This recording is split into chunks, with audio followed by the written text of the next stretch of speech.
In this video, I will show you how to master the Heusom Silent Groom Pro to give your pet a stress-free haircut right at home.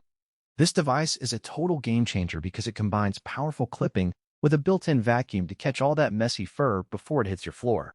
To get started, you should first plug in the base unit and ensure your dust canister is empty and properly clicked into place. Choose the guard comb that matches the length you want and slide it onto the clipper head until it snaps. Now it is time to turn on the machine using the power button on the main base. You will notice right away how quiet it is, which helps keep nervous pets calm during the process.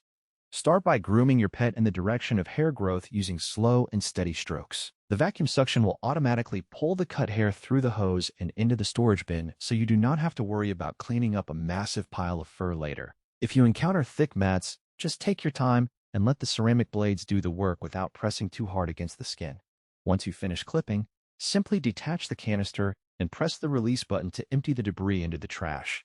It is a good idea to rinse the filter with cool water and let it air dry to keep the suction strong for your next session. With just a little bit of practice, you will save so much money on professional grooming trips while keeping your furry friend looking sharp.